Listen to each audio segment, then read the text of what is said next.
Esse episódio é um oferecimento da loja Tabuleiro Mix. Olá pessoal, Oi pessoal, meu nome é Rafael Sanzio e eu sou Ellen Guria. e hoje vamos voltar para uma dungeon. Já fazia tempo que a gente não voltava para dentro de uma masmorra. Então nós vamos competir novamente por experiência? Não, dessa vez vão ser cooperativos, mas se prepare. Pra quê? Rolar dados de forma vergonhosa em Dungeon Fight.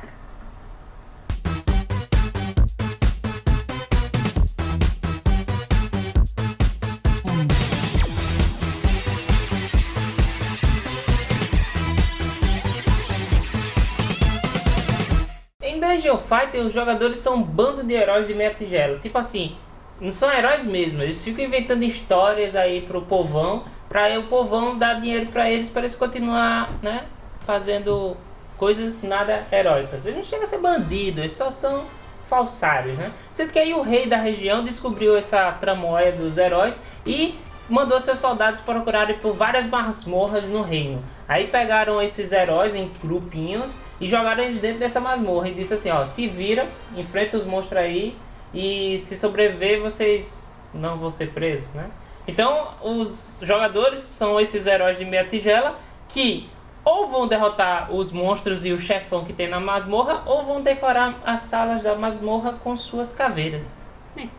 Dungeon Fighter é um jogo de destreza, de 1 a 6 jogadores, maiores de 14 anos, e tem uma duração média de 45 a 60 minutos. O jogo foi criado por Aureliano Buonfino, Lorenzo Silva e Lorenzo Tucci Sorrentino. E a arte foi de Giulia Gigini. Ou A arte foi ou de Gigini, enfim. E foi trazido aqui no Brasil pela Galápagos Jogos. Bem, antes da gente olhar as regras, que tal a gente dar uma olhada nos componentes? Um tabuleiro-alvo em 4 partes. 3 dados de heróis coloridos e 9 dados bônus brancos. 6 marcadores de vida vermelhos e 1 marcador de vida preto. Uma peça do grupo e 1 marcador de líder. Uma ficha de baú e 5 fichas de habilidades especiais. 14 marcadores de cicatriz e 30 moedas de ouro. 53 cartas de monstro e 4 cartas de chefão. 53 cartas de equipamentos. Uma torre com 6 andares. 9 cartelas de heróis e uma cartela de ponto de vida dos monstros. 4 cartelas de masmorra e 2 cartelas do chefão. E um manual de regras. Vamos para o setup do jogo e enquanto a gente arruma a mesa, o tabuleiro e tudo mais, a gente vai explicando as regras. Junte as 4 peças de tabuleiro alvo, prestando atenção se as letras estão combinando, certo? E aí você vai formar o tabuleiro alvo no centro da mesa. Embaralhe as cartas de chefão e escolha uma delas, sem ver qual é, né? Qual é o chefão, e coloque na mesa. Depois você vai pegar uma das cartelas do chefão para ser o terceiro andar da masmorra. São essas com os cantos esbranquiçados. Você vai escolher uma delas aleatoriamente e escolhendo um lado aleatoriamente. Aí você cobre quase por completa a carta do chefão. Depois você vai escolher o segundo andar da masmorra entre as cartelas que são existentes, certo? Então você embaralha e pega uma delas e vai colocar sempre a loja daquele local em cima da primeira sala da próxima masmorra, né? Você vai colocar assim. E aí vai escolher outra cartela de masmorra para ser o primeiro andar daquela masmorra. Escolhe assim aleatoriamente e coloca aqui. E por fim você vai pegar a peça do grupo e colocar no início da masmorra. Cada jogador escolhe uma cartela de herói para si. Pode escolher, ou se não houver um consenso, ou se vocês gostam de viver perigosamente sem facilidades, vocês podem escolher todos os heróis aleatoriamente. Escolhidos os heróis, coloca ele na sua frente, na frente de cada jogador, e coloca um marcador de vida no 9 grego que tem na cartela, né? Que ela representa os pontos de vida. Separe as cartas de monstro em pilhas dividindo por cores. As cores representam a facilidade de cada monstro, o nível. Então é do mais fraco para o mais forte aqui, ok? Então vocês vão escolher o nível de dificuldade do jogo para aquela sessão. Fácil, normal ou insano. Por exemplo, o fácil, você vai escolher 4 cartas verdes, 4 cartas amarelas, 4 cartas azuis e 2 cartas vermelhas. Isso tudinho vocês vão embaralhar e pegar na sorte e colocar na torre. Então você vai colocando, ó, aquela quantidade de cartas baseadas no nível de dificuldade e na sequência de cores da dificuldade. Verde, amarela, azul, tentando enxergar daqui, e a vermelha. O espaço de baixo da torre, ele serve para contar os pontos para quando você vai derrotando os monstros. Essa sexta coluna, né? 1, 2, 3, 4, ou é aqui embaixo. Enfim, a gente geralmente coloca os equipamentos aqui, o deck de equipamentos. E aí em algum canto você vai colocando o descarte de monstros para vocês contarem sua pontuação no final do jogo, para ver se vocês conseguirem vencer, saber o quão bem vocês foram. Além disso, dá para enxergar aqui a parte de cima? Na parte de cima você vai fazer o equilibrista e ir colocando as moedas que vão estar no estoque. Os jogadores devem eleger alguém para ser o líder. Se eles não conseguirem entrar em consenso, novamente, né, sorteiam o líder. O líder, ele vai pegar a ficha do líder, que vai ficar com ele na frente do jogador, e os 3 dados coloridos de heróis. Os jogadores colocam a ficha do baú ao alcance de todos. E aí coloca 2 moedas de ouro e um dado bônus branco.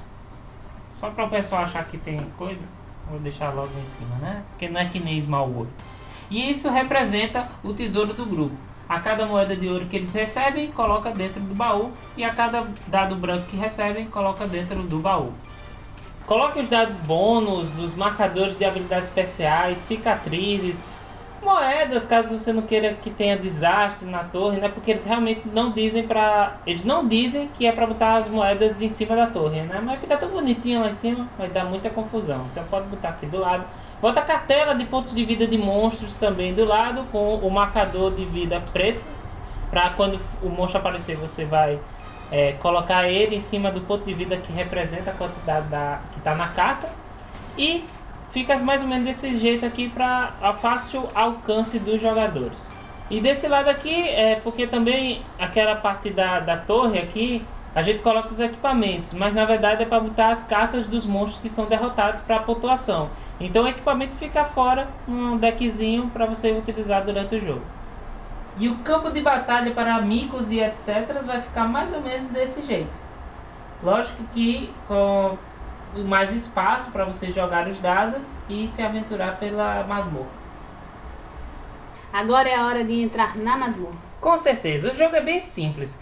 Uma rodada do jogo é composta por 3 fases. A fase de movimento, a fase de encontro e a fase de manutenção.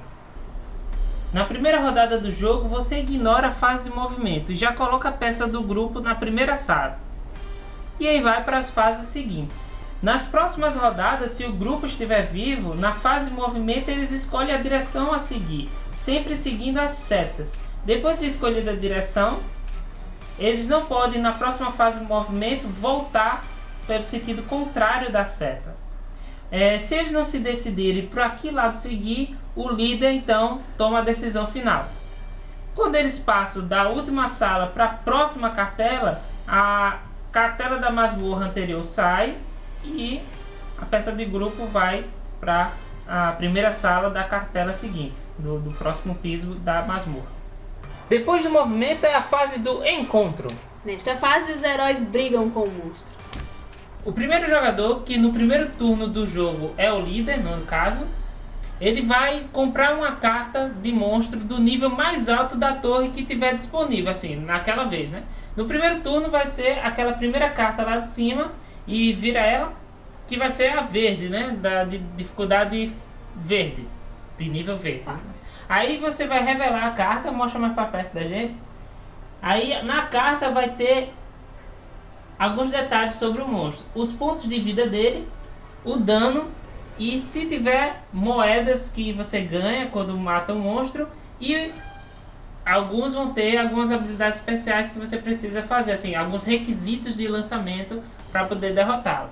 Aí você coloca a carta perto da cartela da ficha de pontos de vida do monstro, pega a fichinha preta de marcador e equipara ao nível do monstro, a vida do monstro, que nesse caso é 2, e ali fica disposto para quando os jogadores começarem a atacar ele, ficar diminuindo os pontos de vida. Se ele tiver moedas, coloque moeda, a quantidade que ele tem em cima da carta dele, no caso é uma moeda. Quando os jogadores derrotarem ele, eles vão receber aquelas moedas. Para lutar, os jogadores vão lançar os dados no tabuleiro alvo, para dar dano suficiente para poder derrotar o monstro. Exatamente. Aí começa o combate com o primeiro jogador, aquele que tiver os dados coloridos na frente dele, e depois cada jogador vai ter um turno para tentar acertar o monstro, né? Aí o jogador primeiro, né, vai pegar o dado colorido disponível para poder jogar no tabuleiro alvo. Se por acaso não tiver mais dados coloridos disponíveis, ele tem duas opções. Ou ele vai pegar um dado bônus na ficha de baú do tesouro do grupo, né? Ou vai recuperar os dados coloridos. O jogador lança o dado no tabuleiro alvo, seguindo as regras de lançamento de dados. Vamos conhecer essas regras de lançamento dos dados. Bem, vamos lá. O lançador ele pode jogar o dado em pé ou sentado, e pode jogar de qualquer lugar ao redor da mesa, exceto se alguma carta ou algum ícone esteja indicando o contrário, tiver algum requisito de lançamento de dado. Os jogadores vão lançar os dados com a mão dominante, a menos que alguma coisa indique o contrário. Exatamente. Mão dominante é aquela que, né, manda na outra mão. Não, na verdade é aquela mão que você escreve, né? Se a pessoa for ambidestra... Aí uma regra da casa. Porque não tem uma regra específica para ambidestros, né? Parabéns, você é um ambidestro. Os outros jogadores podem se levantar, se afastar da mesa para o lançador ficar tranquilo quando for jogar o dado. O dado deve quicar pelo menos uma vez na superfície do jogo fora do tabuleiro alvo, antes de encostar no tabuleiro. O dado pode quicar mais de uma vez fora do tabuleiro alvo sem que incidam penalidades. Então no caso você joga... Você erra. E você erra. Peraí, tenta aí. Pronto. Ellen mostra um exemplo muito bom que ela quer brincar de acertar. Então, no caso, se o dado quicar uma vez fora do tabuleiro e terminar em cima do tabuleiro, ele vai causar um dano igual ao número que tem na seção onde aquele dado parou. Nesse caso, 1 de dano no monstro. Se o dado parar numa linha entre duas seções, você considera o valor onde o dado estiver mais perto. Se vocês perceberem que está muito igual, vocês consideram o valor menor. É isso aí, é mais difícil. E quando sair o ícone especial na jogada de dado, vocês verificam a habilidade do herói. Às vezes a habilidade funciona mesmo quando você erra o lance. Se o herói não satisfez nenhuma condição que define o seu lançamento como um erro, então ele acertou o monstro. Se o herói acertou o monstro, aí ele dá o dano igual ao número que tem na seção do tabuleiro alvo onde o dado parou, mais qualquer bônus de equipamento caso haja, assim, se ele tiver satisfeito todos os requisitos daquele equipamento, certo? Aí o que acontece? Você vai pegar esse número, esse valor do dano e reduzir na cartelazinha do monstro o número igual ao dano total que ele deu, né? Vai reduzir os pontos lá. Essa parte no meio do tabuleiro, ela equivale a 10 pontos de dano. Quando você acerta o dado naquele meio ali, você dá 10 pontos de dano no monstro. Contudo, se você conseguir colocar o dado ali, mesmo um dado branco, com a face virada com um ícone especial, você pode utilizar a habilidade Morte Instantânea. O que isso faz? É morte instantânea. Não importa quantos pontos de vida faltar para matar um monstro, você consegue matar o monstro imediatamente, inclusive o chefão. Sendo que quando você usa essa habilidade Morte Instantânea, então é como se aquele ícone do herói tivesse sido utilizado. Então você não pode usar a Morte Instantânea junto com outra habilidade especial do herói. Se o herói errou, ele sofre um dano igual ao valor de dano do monstro. A jogada é considerada como um erro quando o dado não quicar ao menos uma vez fora do tabuleiro alvo antes de ficar dentro do tabuleiro alvo. se o dado encostar na mesa através desses buracos que tem no tabuleiro alvo. Mesmo quicando fora, batendo no tabuleiro, passando pelo buraco e ficando no tabuleiro, ele é considerado um erro porque encostou nessa área dos buracos. Então não tem como você seguir a regra de tocar na mesa e no tabuleiro alvo jogando daqui. Ainda foi um erro. Se o dado parar em um dos ossos do tabuleiro alvo. E obviamente se o dado parar fora do tabuleiro alvo. Reduz os pontos de vida do herói baseado no dano que tem o monstro, nesse caso 1. Se ele levar dano suficiente para reduzir os pontos de vida dele abaixo daquela quantidade que ele tem, ele vai ficar desmaiado, fingindo de morto, e não vai poder lutar durante aquele encontro. O jogador passa os dados coloridos restantes para o jogador à sua esquerda. Esse jogador vai fazer a mesma coisa, né? Escolher um dos dados coloridos, jogar para acertar o monstro e depois passar os dados coloridos restantes para o próximo jogador. Isso vai acontecendo até que o monstro seja derrotado ou aquele mesmo negócio, acabar os dados coloridos, aí o próximo jogador vai ter que decidir o que fazer, né? Ou pegar o dado bônus ou recuperar os dados coloridos. Lembrando que os dados ficam no tabuleiro alvo até que o monstro seja derrotado ou eles sejam recuperados, ou seja, servindo de obstáculo para você. Ou até ajudando você, fazendo um combinho, batendo ali para parar ali. Vamos entender um pouco essas escolhas dos dados para jogar.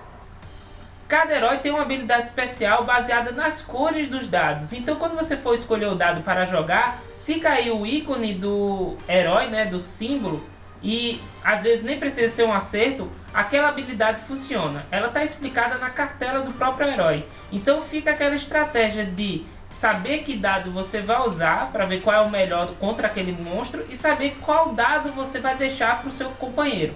Se o grupo lançar todos os 3 dados coloridos e não conseguir derrotar o monstro, o jogador seguinte vai ter que tomar uma dessas duas decisões. Usar um dado bônus para atacar o monstro, ou todo o grupo receber um dano igual ao nível do monstro. No caso, verde é 1 de dano, amarelo 2 de dano, azul 3 de dano e vermelho 4 de dano.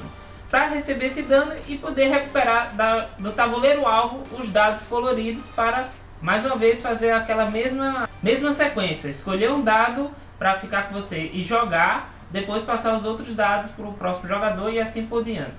O jogador, depois do último jogador que lançou os dados coloridos, vai pegar aqueles dados coloridos que tem no tabuleiro, só os dados coloridos, e aí o grupo vai poder continuar atacando o monstro. A luta pode terminar de duas maneiras, ou com os heróis derrotando o monstro, ou com os heróis tudo desmaiando, né? Então, para derrotar o monstro, os heróis têm que fazer com que a vida deles chegue a 0 ou menos, né? Se eles conseguirem fazer isso, eles passam para a fase de manutenção.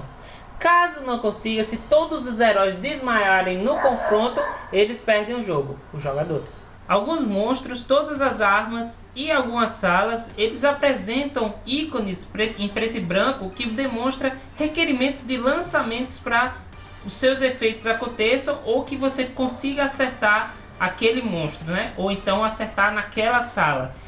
Todos esses símbolos eles têm as explicações no manual, acho que na última página ou perto da última página tem todas as explicações de como são esses lançamentos. As armas, aquelas cartas de equipamento vermelhas, elas lhe dão a oportunidade de dar mais dano quando você for atacar, se você fizer os requerimentos de lançamento que ela obriga você a fazer. Ou seja, tipo, na cartinha tem dizendo, você tem que jogar com os olhos vendados, etc, olhos fechados, blá blá blá. O herói, quando ele for atacar, toda vez que ele for lançar o dado, ele pode escolher que arma vai usar. Não precisa ser sempre a mesma. Ou então, não precisa ser sempre a mesma. Pode escolher sempre uma diferente cada vez que for lançar o dado.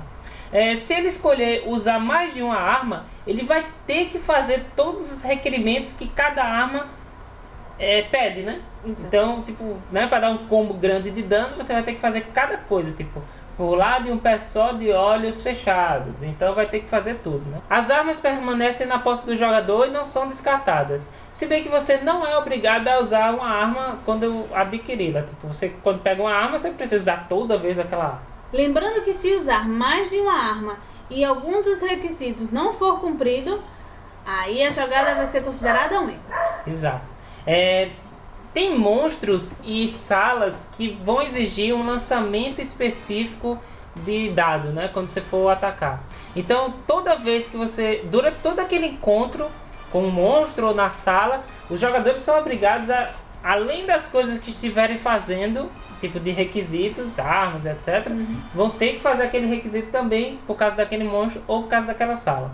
Se no encontro um monstro e uma sala estiverem pedindo alguma coisa para você fazer de lançamento esquisito, né? Esquisito não, específico. Não, na verdade é a mesma coisa, cara. É a mesma coisa. Mas se estiver pedindo, você vai ter que fazer esses dois durante todo o encontro. É ruim demais. Mas assim, tem um porém. Se por acaso o monstro e a sala exigirem a mesma coisa, os jogadores não fazem aquela coisa dobrado. Eles só precisam fazer um desses tipos de lançamento. E seguindo a mesma lógica das armas, né? Se você estiver jogando com vários requerimentos, né, para lançamento de dado, e pelo menos um deles não for cumprido, a jogada é considerada como erro. Então, se você estiver enfrentando um monstro que faz você jogar o dado que tem que clicar 3 vezes antes de botar no tabuleiro e de olhos vendados, se por acaso você abrir o olho no meio do processo, é considerado um erro. E mesmo se tiver acertado os 3 kicks antes, que aí você vai ficar muito puto consigo mesmo. Vamos agora para a última fase, a fase de manutenção. Após derrotar o monstro, o grupo segue esses passos. Se os heróis conseguiram derrotar o monstro com apenas um lançamento de dado, eles recebem 2 dados de bônus do estoque para sua ficha de tesouro. Se eles conseguiram vencer com 2 dados, eles recebem um dado bônus. E se eles conseguiram vencer tendo que usar todos os 3 dados, eles não recebem nenhum dado bônus. O jogador que lançou o último dado pega todos os dados de heróis do tabuleiro alvo e entrega o jogador à sua esquerda. Esse jogador passa a ser o novo primeiro jogador. Devolva todos os dados bônus utilizados naquele encontro para o estoque. Pega as moedas que aquele monstro oferece após ele ser derrotado. Resolva as habilidades especiais da fase de manutenção, como por exemplo, a sedução. Pegue a carta de monstro e coloque na pilha de descartes, a não ser que alguma habilidade diga o contrário. Cada herói desmaiado coloca um marcador de cicatriz em cima de uma de suas habilidades, que não tenha já um marcador de cicatriz.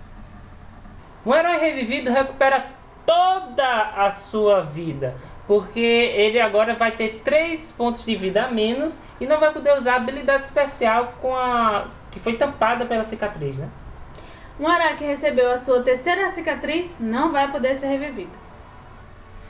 Vira então a cartela do herói para mostrar que ele passou de nível e virou um herói angelical. Então ele não joga mais nessa partida. Os heróis podem trocar cartas de equipamentos entre si. Se os heróis estiverem numa sala onde tem uma loja, uma câmara de cura ou uma sala do tesouro, eles podem efetuar o efeito daquela sala agora. Por falar em salas, vamos falar dos tipos de salas que existem no jogo. Como dito anteriormente, é na fase de manutenção que os efeitos das salas de loja, câmara de cura e da sala de tesouro são realizados. Na câmara de cura, os heróis recuperam sua vida ao máximo, não podendo remover as cicatrizes. Já na sala de tesouro, eles ganham a recompensa que está descrita no papelzinho ao lado da sala. Nesse caso, um dado bônus branco. Já na loja, eles podem fazer 3 coisas em qualquer ordem. Comprar equipamento com o líder revelando 3 cartas do topo do deck de equipamentos e mais uma carta para cada jogador naquela partida. Reveladas as cartas, eles podem comprar qualquer quantidade de cartas de equipamento que estão disponíveis ali, pagando o preço em moedas que está apresentado nesse cantinho aqui. Há 3 tipos de equipamentos: itens, armas e armaduras.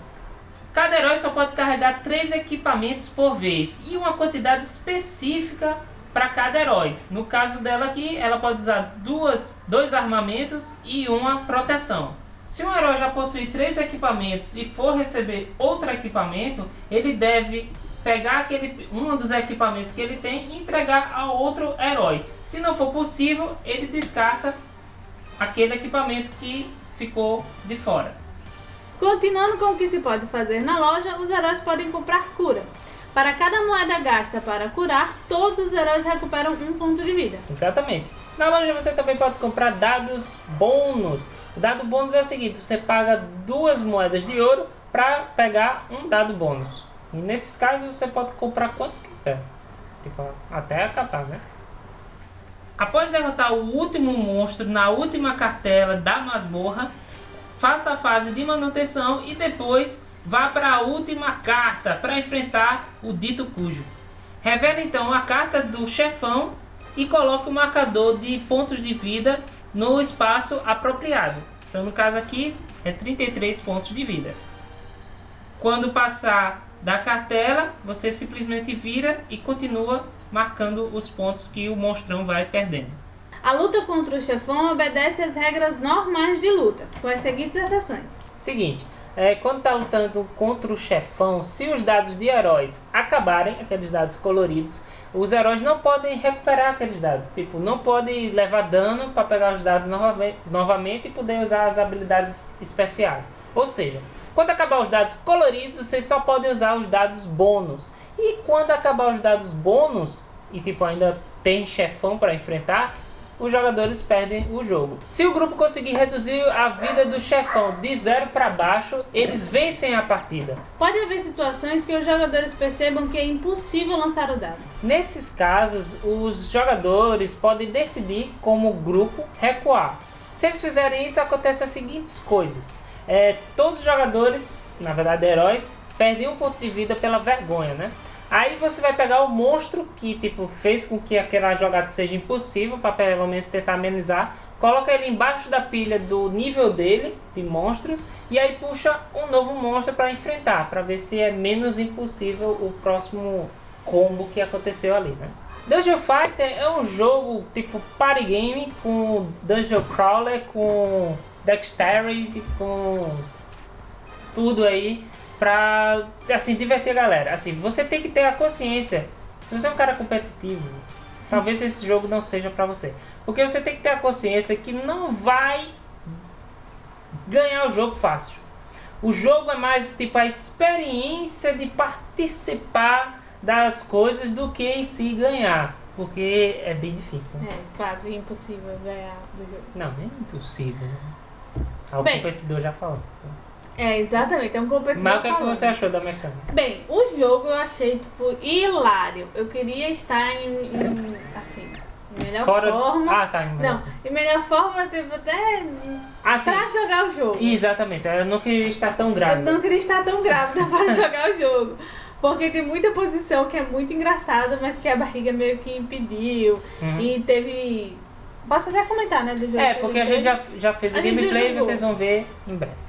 E aí tem coisa que é impossível fazer, eu tenho um bucho gigante na minha frente, gente. Mas é muito divertido, eu achei ótimo, assim. É uma festa, um jogo pra jogar numa festa, com um monte de gente, assim, bagaceira. Como é que eu posso traduzir bagaceira, pra quem não conhece o que é bagaceira? Bagunça, não, tipo, desordem. Tipo aquele povo que gosta de zoar mesmo, assim. Isso. De tirar onda. Esse é um jogo, tipo, que perfeito. Não tem problema em pagar mico. Nenhum. É muito legal. E ele é exatamente assim, tipo, você, por exemplo, vamos dicas de jogo. Mesa. A gente joga numa mesa que tem parte vidro, parte madeira. Então pra jogar esse jogo é tenso. Tipo, é muito ruim. É tudo madeira ou ferro. Não, melhor tudo madeira, porque fica melhor. Porque vidro você vai jogar. Exatamente. A madeira ajuda na. Então joguem em uma mesa de madeira ou de plástico, que é mais fácil para poder quicar as coisas. Numa mesa redonda. Também para poder dar a volta. Para poder dar a volta. A gente também joga numa mesa retangular que tipo lugares na mesa vai ficar perto do tabuleiro, outros lugares vão ficar mais longe. Então, se for uma mesa redonda, por isso que é perfeito pra festa, entendeu? Imagina. O jogo, uma mesa redonda, no meio da festa, todo mundo... muito bom. A quantidade de jogadores também é bacana, de 1 a 6. Uma pessoa só, tipo, é meio sem graça, assim. Tipo, você pode ficar feliz porque você tá tentando jogar e ganhar nos dados e tal, beleza. Mas, assim, o engraçado é ver outras pessoas fazendo posições ridículas, né? O problema, assim, com o manual, eu achei um certo problema com o manual porque ele não ele não define bem algumas regras. Tipo, ele nem é tão zoeiro como Mutic, que tipo, ele realmente diz que, não sei bem como são as regras, ele resolve. Então, nem FAQ eu encontrei para decretar assim algumas regras. Por exemplo, no manual ele tem a parte onde explica todas as habilidades especiais e todos os requisitos de lançamento. Ele mostra uma imagem e mostra o texto. Tipo assim, numa imagem mostra olhos fechados, aí tá uma imagem com o cara com o olho fechado. Sendo que no texto só tá dizendo, o jogador lança com os olhos fechados. Então eu não preciso usar a mão. Entendeu? Então você vê se você obedece à imagem ou obedece ao texto. A gente obedece mais ao texto. Né? Eu sugiro que vocês obedeçam ao texto. Porque é o seguinte, tem casos também que fala que você tem que jogar em pé ou sentado, se quiser, pode se afastar ao redor da mesa. Mas em nenhum momento não diz que você não pode usar a mesa como apoio com o pé, por exemplo, jogar o dado por debaixo das pernas. A imagem mostra só um cara com o pé levantado e jogando o dado debaixo da perna. O texto também fala só isso. Então eu fico imaginando, tipo assim, então eu posso apoiar meu pé na mesa, já que fica difícil. Mas pra mim, tipo, vai criando essas regras da casa, porque não tem um decreto do manual. Porque também, assim, ia ser difícil, assim, o cara ter que desenhar, até mesmo um cara com o pé apoiado na mesa. Sabe? Então, e até porque também tem uma habilidade que é você jogar com o nível do olhar abaixo da mesa. Então, tipo, o desenho é tipo um anão e uma mesa. Tipo, uma mesa com pernas compridas. Você não vai esticar a sua mesa. Não, na verdade, ele não diz o nível, diz o nível do olhar? Eu acho que é. Não, ele diz só que você tem que jogar o dado abaixo da mesa. Abaixo da mesa. Só que aí mostra um cara abaixo da mesa. Não precisa. É só você pegar o dado e jogar por debaixo. Assim, o dado tem que fazer o arco embaixo da mesa e ainda tem que ficar fora para depois no tabuleiro. Jogar numa mesa de vidro é horrível fazer isso. Vocês vão ver. Exatamente. Eu acho que isso também é bom porque cria as regras da casa. Então, se todo mundo for de acordo... Porque é um party game. Não, é um party game, exatamente. E outra, você tá lá pra zoar. Então, nada mais justo do que... Nada mais justo do que todo mundo concordar. A arte também é bem bacana, assim, é muito engraçada. Ela pega o clima da zoação, da doideira, e ela é legal, assim, ela combina com o jogo bem e dá muita personalidade para cada monstro, para cada herói. Então a arte ela combina muito com o que está sendo escrito, né? E é bacana as referências e textinhos que tem nas cartas, tipo, não é o flavor, né? Não é um textão que ocupa muito tempo você, né, para ler. É um textinho bem bacana, assim, de referência ao que está sendo mostrado de cada monstro e tal, cada arma. É bem legal, porque são depoimentos dos heróis. Aí é bem legal para imersão. É engraçado. Eu gostei de todos os componentes. Eu acho que eu não tenho nada para dizer. Eu achei o tabuleiro muito de bom gosto. Muito de bom gosto? Como seria de mau gosto? Não, tipo assim... Tem mosca, lembra? Tem, mas ele é diferente. Ele não é um tabuleiro retangular, quadrado. Não porque é um alvo, é um alvo. Então, tipo, é massa. Eu achei muito legal. Confesso que na primeira vez que eu vi, eu fiz... A gente vai fazer o que com isso? Aí depois, tipo... Entendeu o uso. Entendi o uso. Aí é que fica mais legal ainda. Por sinal, eu também concordo que, tipo assim... antes de qualquer dado ser jogado, você pode ajeitar o tabuleiro para você jogar. Caso você não queira rodear a mesa e tal, assim, para evitar a fadiga, a pessoa não pode se mover tanto assim para ir para um lado para o outro. Não, só para ver que não é roubo. É bacana, assim, é uma faca de 2 legumes, a torre, com o negócio dos níveis. Porque, tipo, é legal porque você monta todinha e é bem prático, assim, no uso, assim, puxar uma carta e tal. Fica lá para sempre, você não vai precisar montar toda vez. Porque aí ela encaixa bem legal no insert, né, do jogo. Tudo fica bem guardadinho, o insert todo tem toda uma arte própria também, que é bem legal. O único problema é porque, tipo assim, se você botar moeda em cima, né, a pessoa que não é tão assim ágil vai ficar pegando moeda, a moeda vai cair dentro do negócio dos níveis, aí é meio um saquinho. Pronto, seria uma coisa só que eu acho que a gente mudaria, é botar uma paredinha Na parte das moedas. Tipo assim, fazer uma torre tipo, completa. Uma torrezinha de murada completa. Completa, assim. Porque- Só na parte Porque que fica as moedas. teoricamente ele deixa aquele espaço pra pessoa pegar e puxar, né? Mas se a pessoa pega e cai dentro, vai toda uma confusão. Acontece muito. A rejogabilidade do jogo é bem bacana mesmo, porque, primeiro, assim, a jogabilidade em si, porque assim, a gente não joga tantas vezes seguidas, né? Mas a rejogabilidade dele é muito bacana porque tem muita carta de equipamento, tem muita carta de monstro, tem algumas, assim, de níveis de monstro. Você não usa muito. Você, normalmente, assim, tem quantas cartas no total de cada nível? Acho que é 50, não me lembro. Não, de cada nível. Não é Não. 50. Eu sei que a gente usa 4, né? A gente usou 4 no fácil é 4 verdes, 4 vermelhos. Não, 4 verdes, 4 amarelas, 4 azuis e 2 vermelhas. Só que cada bolo dessa cor tem muitas cartas. Então, isso faz com que a rejogabilidade seja maravilhosa. Porque. Maravilhosa.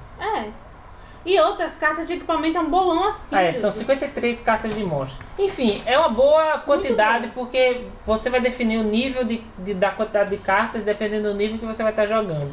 E quantidade de jogadores. E quando você embaralha, vai ser uma boa rejogabilidade assim, de monstros que você vai enfrentar durante o jogo.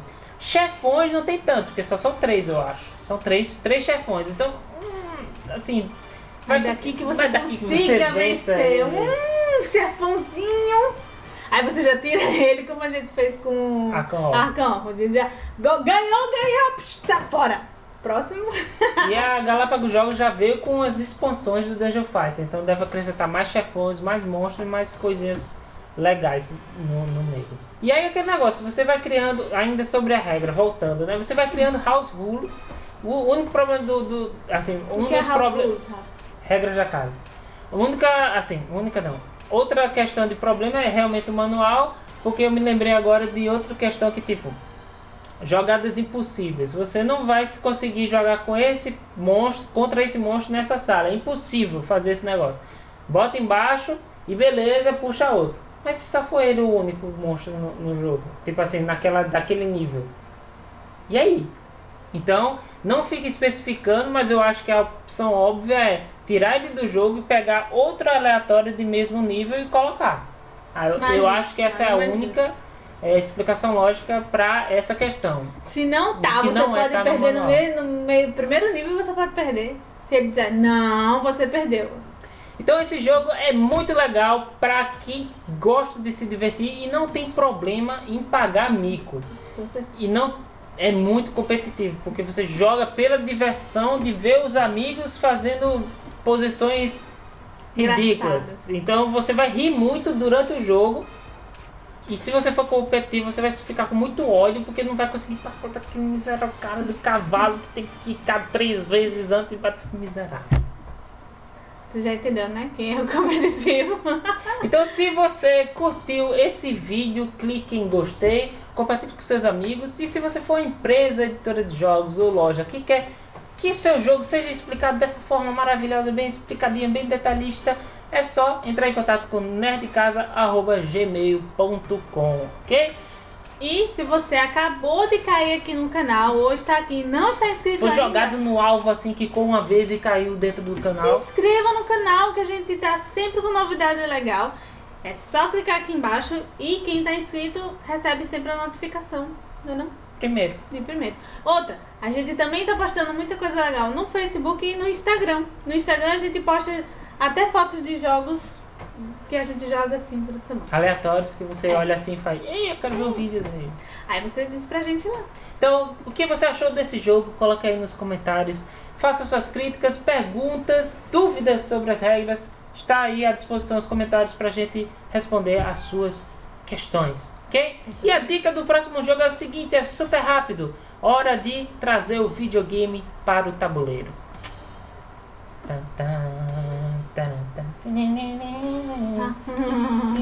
Entendi. Tchau, pessoal! Tchau.